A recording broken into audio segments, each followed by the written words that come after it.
संविधान विशेषज्ञ तथा एडिशनल सेक्रेटरी हरियाणा विधानसभा सेवानिवृत्त रामनारायण यादव हमारे साथ मौजूद हैं। पंजाब विधानसभा में ये एडवाइज़र के रूप में काम करते रहे हैं।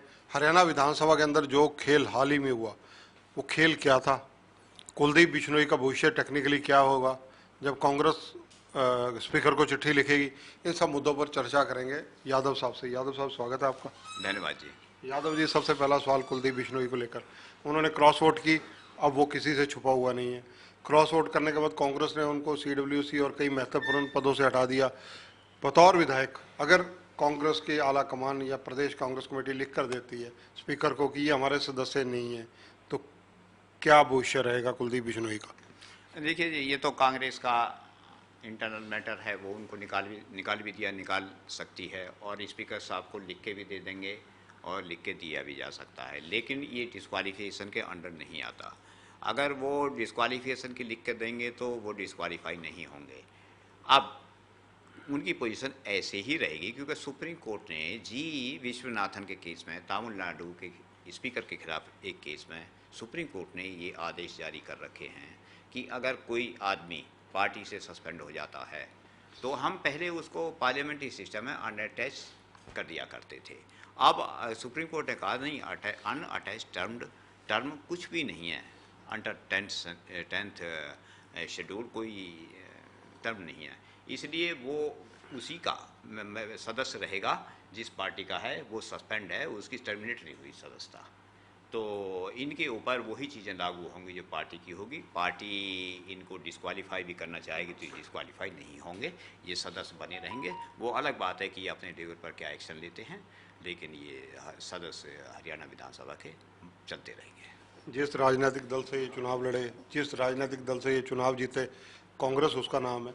कांग्रेस जब ये कहेगी कि ये हमारे उम्मीदवार या हमारे आज विधायक नहीं है, तो ऐसी स्थिति में मतलब संविधान विशेषज्ञों के लिए, क्योंकि ये भी जो बॉडी है विधानसभा की, ये भी संविधान के अकॉर्डिंगली चलती है, क्या प्रावधान है? देखिए, इसमें ऐसे है कि एक राष्ट्रपति जी का इलेक्शन चैलेंज हो गया था, उसमें ये कहा गया था कि इलेक्टर रोल इनकम्प्लीट है और पूरा सदस्यता नहीं थी और राष्ट्रपति जी का इलेक्शन कैंसिल कर दिया जाए। तो सुप्रीम कोर्ट तक वो केस गया, सुप्रीम कोर्ट में ही जाता है, तो सुप्रीम कोर्ट ने उसमें ये कहा था नहीं, ये इलेक्टरल रोल अगर इनकम्प्लीट है, जैसे कि आज भी जम्मू और कश्मीर का असेंबली नहीं है तो इलेक्टरल रोल इनकम्प्लीट है, तो इसके ऊपर भी कोई असर नहीं पड़ेगा, राष्ट्रपति जी का इलेक्शन होगा। तो वहाँ उन्होंने ये कहा था इलेक्टरल रोल इनकम्प्लीट होने से राष्ट्रपति जी के इलेक्शन पर कोई फ़र्क नहीं पड़ता। साथ में उन्होंने ये कहा था क्यों कि एक मेंबर को इसमें राष्ट्रपति जी के और राज्यसभा के इलेक्शन में वोट देने का अधिकार है। वहाँ ये कोट की गई थी कि डॉक्टर अंबेडकर ने ये कहा था कि एक सदस्य बनने के लिए उसको 3 स्टेज से गुजरना पड़ता है। नंबर 1, उसको इलेक्शन जीतना होता है, नोटिफिकेशन होती है। नंबर 2, उसको ओथ लेनी होती है। नंबर 3, हाउस की कमेंसमेंट स्टार्ट होती है, तब उसकी पूरी बनती है। तो सुप्रीम कोर्ट ने ये कहा था कि जैसे ही नोटिफिकेशन होती है, मेंबर बन जाता है, उसको सारे अधिकार और राइट मिल जाते हैं और उसमें वो सारे अलाउंसेस ले सकता है, वोट डालने का अधिकार है, लेकिन उसको हाउस में बैठने का अधिकार नहीं है। जो आर्टिकल कहता है अगर बैठेगा तो 500 रुपये पर डे का उस पर पनिशमेंट होगी। फिर तीसरी बात जो सुप्रीम कोर्ट ने कही थी कि ये हाउस की प्रोसीडिंग्स नहीं है, राज्यसभा का इलेक्शन, ये हाउस से बाहर का प्रोसेस है और इसमें स्पीकर का कोई कंट्रोल नहीं होता, इसके ऊपर कंट्रोल इलेक्शन कमीशन का होता है। इसलिए ये हाउस की प्रोसीडिंग नहीं होने के नाते इसके ऊपर स्पीकर साहब का कोई डिस्क्वालिफिकेशन का अधिकार नहीं है और ये डिस्क्वालिफिकेशन के अंदर नहीं आता। कांग्रेस जो अपने आप में खुश हो रही है कि कुलदीप बिश्नोई की सदस्यता वो लोग रद्द करवा देंगे, इसका मतलब उनकी सदस्यता को तो कोई खतरा है नहीं? नहीं, उनकी सदस्यता रद्द नहीं हो सकती, नहीं होगी, कानूनी भी नहीं हो सकती, कानूनी नहीं कहता, सदस्यता बनी रहेगी। वो इस्तीफा दे दें अलग बात है, वो राजनीतिक मामला है, वो क्या सोचते हैं कि इलेक्शन दे के दोबारा लड़ सकते हैं, वो इस पोजीशन में है कि शायद दोबारा भी जीत के आ सकते हैं, क्योंकि वो जहाँ से हैं और जैसा उनका मान सम्मान है, शायद वो निकाल जाए सीट को, वो इस्तीफा दे दें, लेकिन सदस्यता डिस्क्वालिफिकेशन के और स्पेस के हिसाब से सदस्यता खत्म नहीं होगी। कुलदीप जी के चैप्टर के बाद मैं सीधा आऊँगा राज्यसभा के चुनाव परिणामों के चैप्टर के ऊपर। ज़्यादा वोट मिले अजय माकन को, लेकिन जीतते फिर कार्तिकेय शर्मा। कृष्णलाल पवार की जीत तो पहले से निश्चित थी। ये क्या खेला हुआ? देखिए जी, ये जो खेला नहीं है, आप लोगों का भी 27-28 तारीख को आप लोगों ने कहीं बाइट ली थी और आपने भी चलाई थी, और मैंने बड़ा स्पष्ट कहा था कि ये सदन, सड़क से सदन तक की लड़ाई है और यहाँ वही जीतेगा सदन में जो जिसके विजिलेंट, इंटेलिजेंट, पोलिंग एजेंट और ये होंगे, और वहाँ पर जितने भी एजेंट होंगे वही आदमी जीतेगा यहाँ पर। ये एक ऐसा कॉम्प्लिकेटेड इलेक्शन है कि अगर अभी भी समझा जाए तो इसको अभी भूल जाएंगे।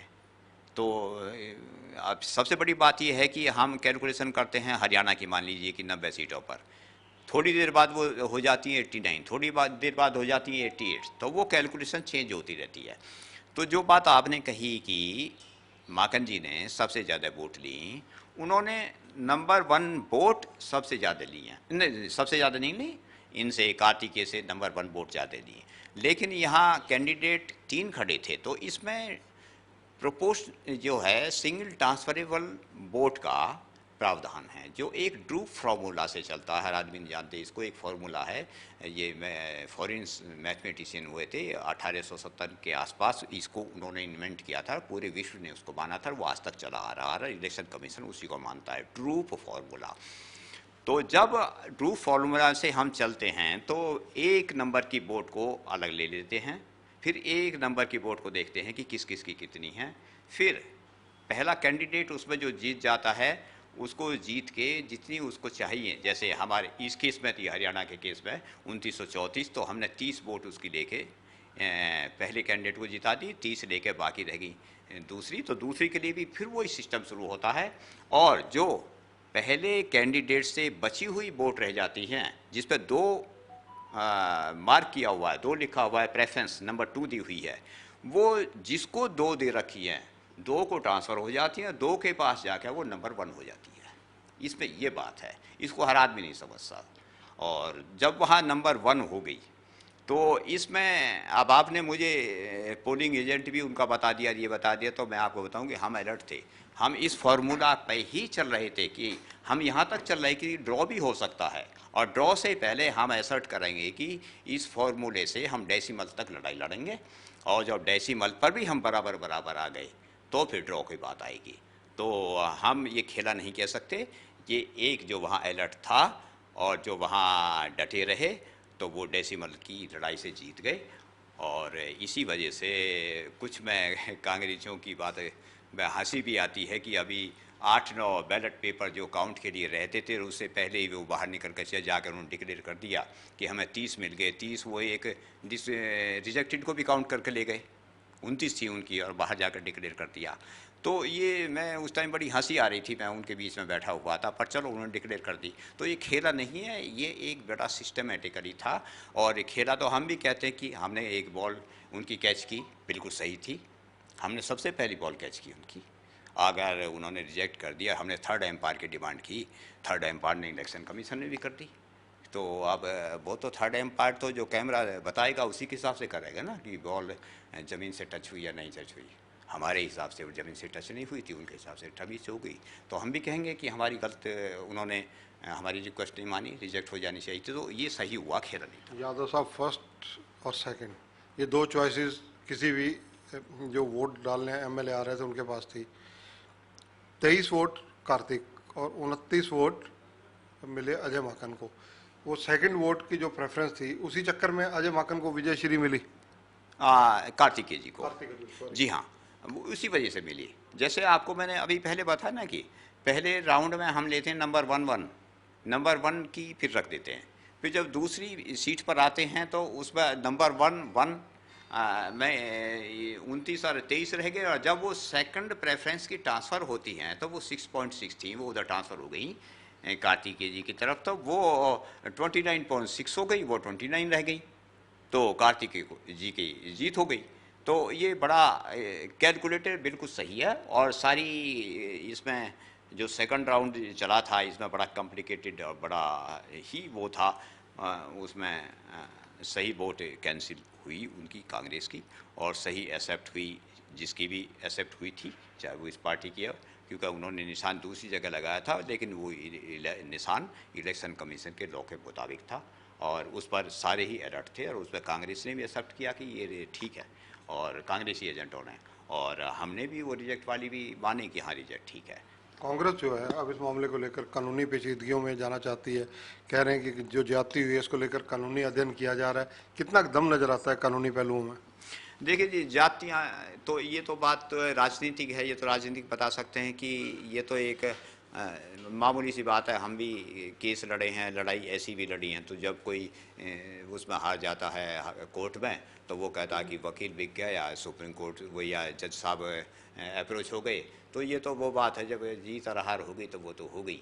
और इसमें कोई हाई कोर्ट में ये केस जाएगा, हाई कोर्ट में ये सेक्शन 84 के तहत प्रोविज़न है, 45 दिन के अंदर जा सकते हैं और उनका राइट है, लेकिन इसमें कोई हाई कोर्ट में इन ग्राउंड पर मिलने वाली चीज़ नहीं है। धन्यवाद। तो ये हैं राम नारायण यादव जी। राम नारायण यादव जो संविधान के अच्छे जानकार हैं, उनका कहना है कि कोई कुलदीप बिश्नोई को भले ही कांग्रेस अपने राजनीतिक दल से निकाल दे, बतौर सदस्य बतौर विधायक को शपथ ले चुके हैं तथा वो विधानसभा के सदस्य रहेंगे। कुलदीप बिश्नोई खुद चाहें तो इस्तीफा देकर इलेक्शन लड़ सकते हैं।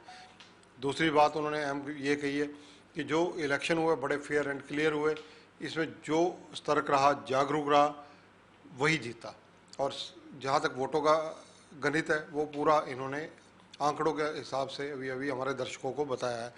हरियाणा के राज्यसभा चुनावों में क्या खेला हुआ वो सब कुछ इन्होंने खुलकर बताया। ये एक खेला नहीं था, ये एक गणित था राज्यसभा चुनाव जीतने के लिए, जो बार बार राम नारायण यादव जी शब्द का इस्तेमाल कर रहे हैं कि जागरूक और सतर्क। ये जागरूकता और सतर्कता का प्रमाण था कि कार्तिकेय शर्मा दूसरी सीट जीत पाए। कैमरामैन सुनील के साथ चंद्रशेखर धरनी, पंजाब केसरी टीवी, चंडीगढ़। हमसे जुड़े रहने के लिए हमारे YouTube चैनल को सब्सक्राइब करें और नई वीडियो की नोटिफिकेशन के लिए बेल आइकॉन को दबाएं। अगर आप ये वीडियो Facebook पर देख रहे हैं तो लाइक जरूर करें और ज्यादा से ज्यादा शेयर करें। धन्यवाद।